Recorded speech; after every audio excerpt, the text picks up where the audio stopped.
Bonjour, je m'appelle Mariam Gaye, Madame Beng, proviseure de l'école internationale de Popenguine.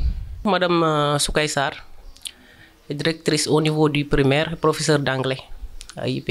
El Hadj Abdoulaye Thiaw, professeur de français, mais aussi le censeur de l'école internationale de Popenguine pour le niveau secondaire.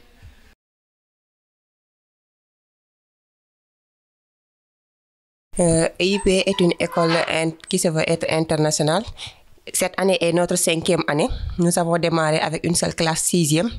L'année suivante, 2 classes 6e, 5e. Jusqu'à cette année, nous aurons la classe de seconde plus l'école primaire.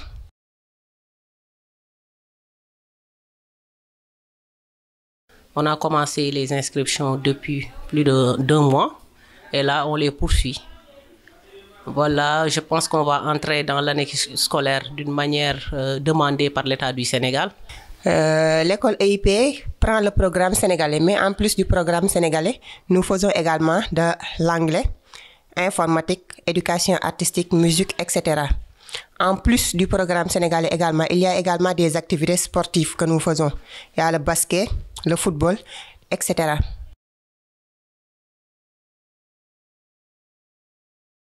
Nous avons d'excellents professeurs. Nous faisons toujours le maximum pour recruter d'excellents professeurs qui sont dans le public, surtout.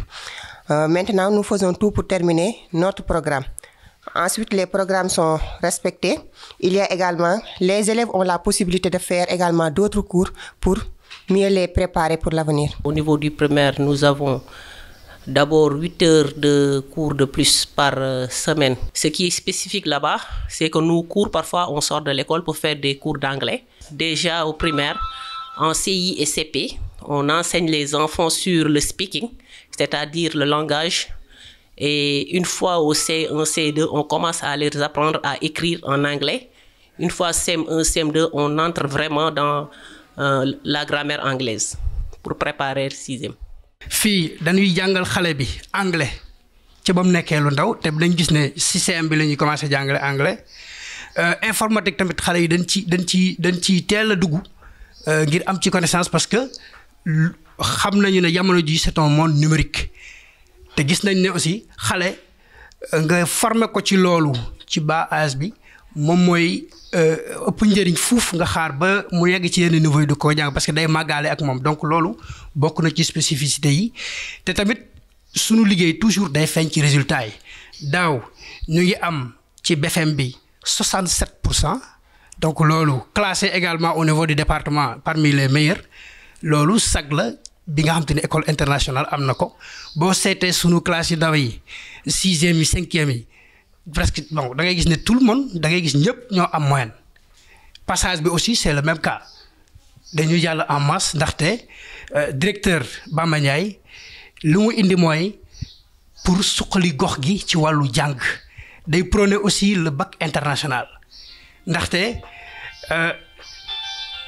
boo seetee ci organisation concours bu muy def pour rentrée bi loolu c'est important dem si dans les écoles publiques des villages environnants mu jël ci ay nit ñu tester leen ñu jàll mu may leen bourse pour ñu jàngee fii donc loolu bariwul ci privé yi ñu koy gis fii te loolu yëpp mu ngi nekk ci international fii xale yi dañ fiy yendu fii la ñuy añee ba ngoon jot ñu jël seen bus ñibbi donc fii daal ñu ngi nekk dans de très bonnes conditions.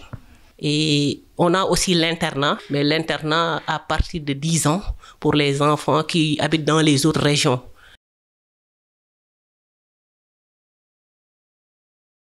Pour nos mots de la fin, nous vous remercions vraiment de votre passage. Nous disons que EIP est là.